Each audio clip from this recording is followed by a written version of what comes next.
Hi, Janine Stevens, Manitoba Rowing Association head coach. Just going to talk briefly about breathing within the stroke. And I don't actually know if there is a perfect way. I haven't researched it. Someone may tell me otherwise, but what I can share with you is what I do.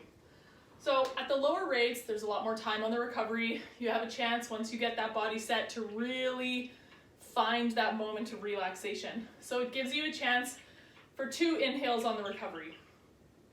At the higher rates, you have less time, less chance for a double breath on the recovery.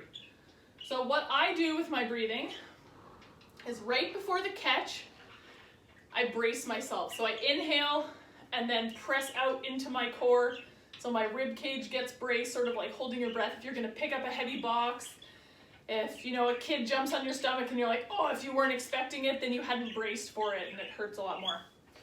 So there's obviously a lot of that happening in our house these days, so I can use that as a reference with children jumping on you. So the same thing is when you're on the machine, so you want to make sure, or the water, you want to make sure before you place the blade and before you pick up the weight of the flywheel, the weight of the handle, you want to make sure that your core is braced so that as soon as your legs move, your handle also moves. As soon as there's a break between these two, either there's some collapsing or your hips go and your body doesn't, so you end up shooting the tail a bit. And so you want to make sure there's that connection. So right before the catch here, you brace and then go in the last bit to take that catch. So you're ready for the catch before you actually get to the catch, slightly before. So that's an important piece of it. And then you hear lots of people with really loud exhales at the recovery, or at the finish, at the release. I think that just takes a lot of time, effort, and energy out of you that you could be just putting into the stroke. So I do hold my breath for the stroke, but I start to let it out just towards the end of the recovery, or of the stroke. Let it out towards the end of the stroke. I'll do a few strokes. And then same thing at the high rate. You have less time, but that brace moment is still really important.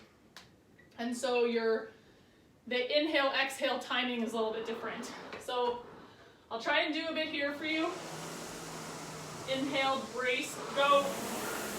Inhale. Inhale, exhale, inhale, go. Inhale, exhale, inhale, go.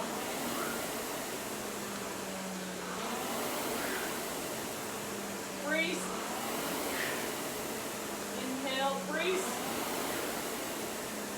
So you get exhale, inhale, exhale, inhale to brace, and then go. So that final inhale is just enough to brace your body and your core.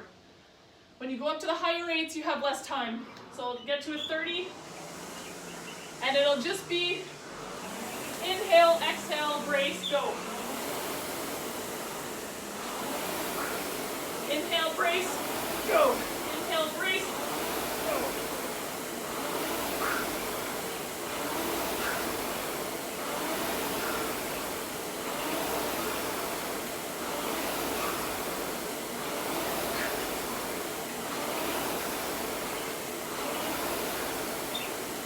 So the thing that matters is that inhale right before you get to the catch to find that brace, so you're ready as you pick up the stroke. And before you get to the catch, before you get that stroke picked up, you're braced and ready to go.